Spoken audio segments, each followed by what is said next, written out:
Hello everybody and welcome to another video. Now, today I'm going to go back and I'm going to look at Meadows End once again. Now, back when I did Kings of Greed, God that was so long ago now, one of the tracks that was suggested to me was a Meadows End track called Nightmare's Reef. But between me recording Kings of Greed and getting to Nightmare's Reef, Meadows End approached me to look at the singles that they were releasing off their newest album, The Grand Antiquation. So, having done, I think it was three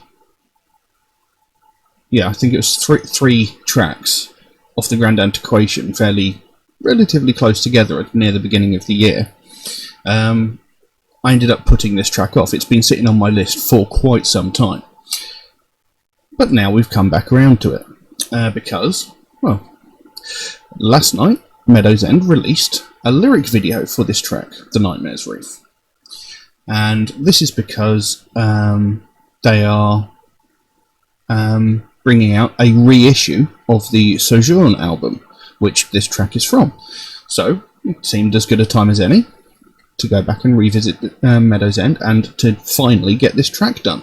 Because as I said, this has been sitting on my list since I did Kings of Greed, and that was quite some time ago now. I think it was like last year now. And so here we are. We're going to be looking at Nightmare's Reef by Meadows End. So yeah, I kind of know what to expect from Meadows End, and you know, I've always enjoyed all of the tracks of theirs I've heard, so I'm not expecting anything less from this one. So yes, let's get to it, shall we? So Nightmare's Reef by Meadows End. Let's go.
I'm going to quickly pause it there. Now, it's exactly what I've come to expect from Meadows End, you know, really grand piece of music. You know, it's got the orchestration behind it, it's got the heavy guitar, it's got the awesome drums cutting through, and brilliant vocals. But the vocal style in this is quite different, or not quite different.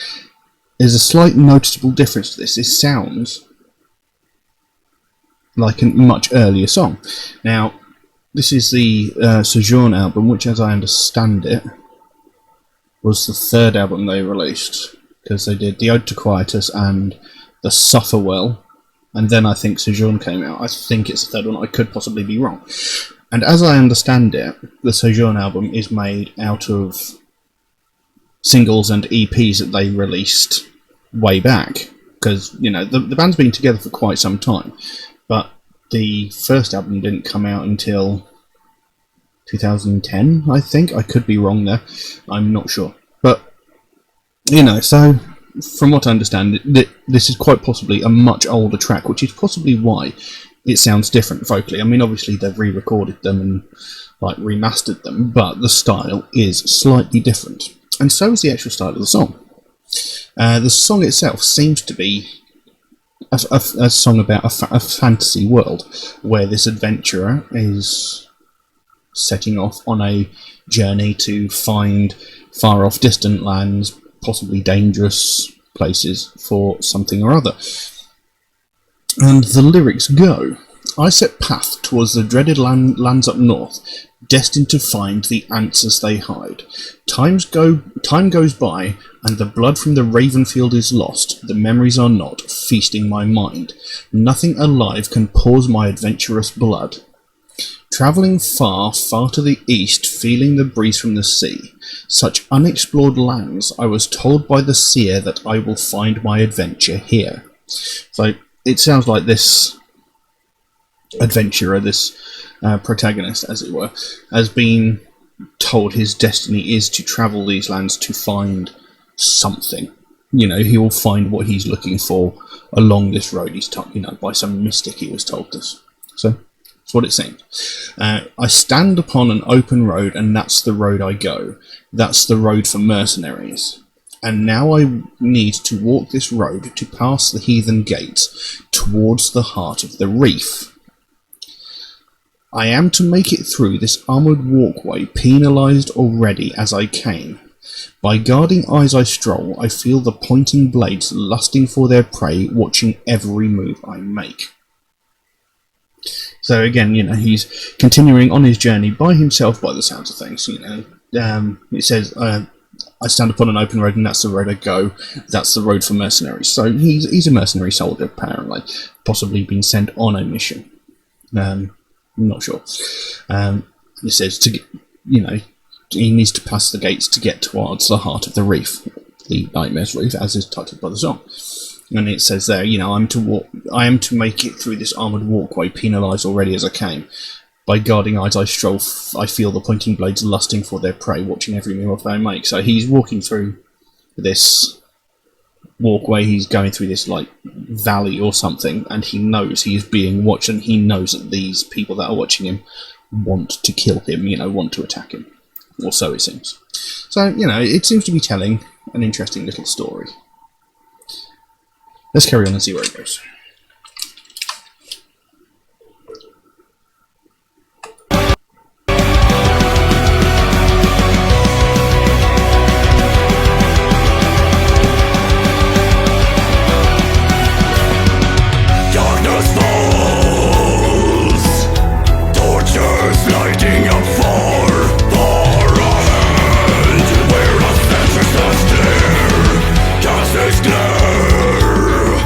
Upon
And there we go.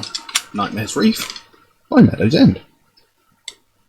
And as I said before, it's slightly different from what I've heard from Meadows End before, because some of their songs that I've heard so far previously have had more sort of maybe real world sort of application to them, like Kings of Greed was talking about, you know, the rich people of the world just getting more and more and more and not caring how the classes below them suffer, and you know, stuff like that. And you know, a couple of the other tracks I listened to, like Non-Dreaming Eye, you know, seeing the world for what it really is rather than seeing it through rose-tinted spectacles, that sort of thing. You know, and as I said, this seems to be a more sort of fantasy-based tale throughout the song. It seems to be it sounds like it's part of a bigger story.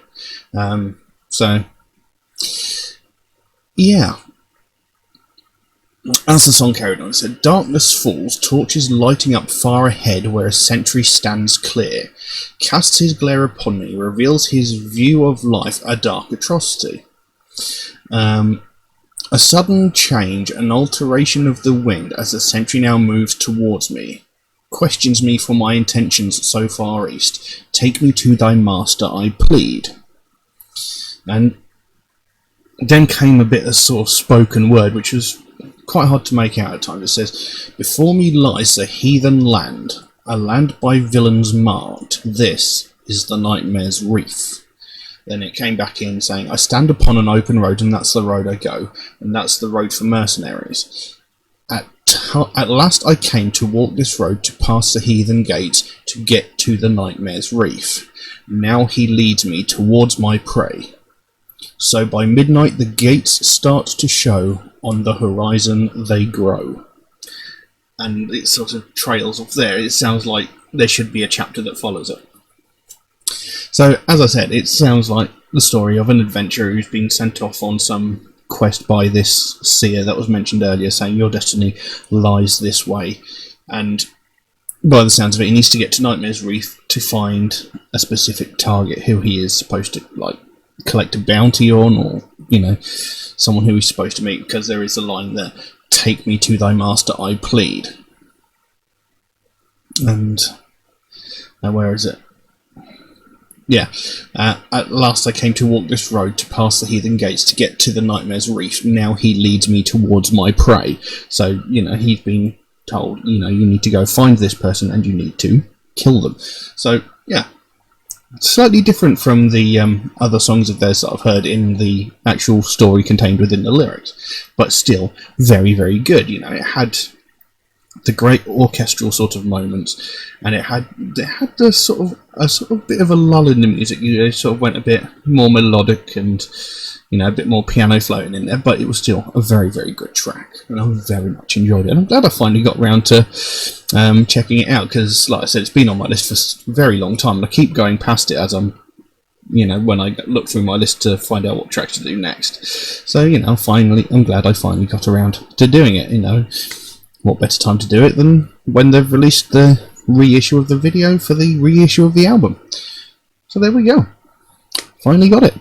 Excellent. But I'm going to leave that as it is. If anybody would like to suggest a track for me to react to, then please do so. By all means, you can drop a comment in the comments section below, or message me on my Facebook, my Instagram, or even my Patreon, should you feel the need or want to support me, which would be fantastic. But yeah, just know that if you do make a suggestion, it will take me a while to get around to it, because, you know, I get suggested so many tracks every single day. For every video I make, I get a dozen more suggested to me, so my list grows faster than I can record them. But I do write down every suggestion I get, and it will get done eventually. It's just going to take me a while to get there. Also, Metalhead Reacts is a proud supporter of the Sophie Lancaster Foundation. They are a British-based charity whose main goal is to put an end to hate crimes, specifically those aimed towards people of the alternative subculture, those who listen to alternative music or dress in alternative fashion. Obviously they want to put an end to all hate crimes, but the main focus is the alternative subculture, since that is how the foundation came into being in the first place. And it's something that I think is very worthwhile and definitely needs more attention brought to it. Because every single day we hear about countless other hate crimes. You know, we hear about racism, sexism, homophobia, transphobia, prejudice against disabled people, religious hatred. You know, we hear about this sort of stuff every day in the news, on social media and stuff like that. But one that doesn't get the recognition it needs is people getting violently attacked because of the music they listen to or the clothes that they wear. You know, it sounds ridiculous when you think about it. You know, someone getting violently attacked because of the music they listen to. It sounds utterly ridiculous when you think about it, and it really is. Because, you know, you don't attack someone because they like different films or TV shows to you. You don't attack someone because they like different books or magazines to you. So why would you attack someone because they like different music? It makes no sense. There's no logic behind it. And there is no possible justification anybody can give as to why it's an okay thing to do. It's just ridiculous. And the unfortunate thing is, this happens around the world every single day. You know, people are getting violently beaten, they're getting brutalised, they are getting mentally and physically abused just because they like different music. It's ridiculous. You know, I mean, if you know the story of Sophie Lancaster, you know what I'm talking about. Because this girl and her boyfriend were violently attacked whilst walking home one night by a group of youths. You know, there was these two people walking home alone, and a group of youths attacked them and beat them so severely that the young woman, Sophie Lancaster, died from her injuries. You know, she was beaten that badly. Her boyfriend thankfully survived. But Sophie Lancaster was beaten to death just because these people didn't like the music she listened to or the clothes that she wore. It is unacceptable, and I mean, that sort of thing should never have happened in the first place. But it still goes on, and it needs to stop. And this is what the Sophie Lancaster Foundation wants to do. They want to put a stop to this. They want to make sure people know that there are consequences to this. You know, because at the end of the day, no one should lose their life because they like different music. I mean, it doesn't affect anybody else. The music I listen to doesn't affect anybody. Like, my next door neighbour, my taste in music doesn't affect them. Their taste in music doesn't affect me. You know, so there is no reason for any conflict at all. So it needs to stop. And, you know, Sophie Lancaster Foundation want to put an end to this. They want this to stop. They don't want it to see anybody else go through what they had to go through. And, you know, like I said, I think it's something that really needs to be addressed. So if you'd like to find out more about the Sophie Lancaster Foundation, there is a link to their website in the description below. You can go over there, find out what they're working on at the moment, find out what their goal is, because they can explain it better than I can. And if you can help them in any small way, that's hugely appreciated. You know, even if it's something as simple as one of these Sophie bracelets, you know, they're just like £1 on the store, I think, you know, that makes all the difference. They've just released a bunch of new merchandise for Download Festival. They're actually at the Download Festival this weekend. You know, any small amount makes the biggest difference. And the sooner we can bring more attention to this, the sooner we can stamp out prejudice, hatred and intolerance everywhere. But I'm going to leave that as it is for the time being. Thank you all very, very much for watching. I will see you again soon. Bye bye.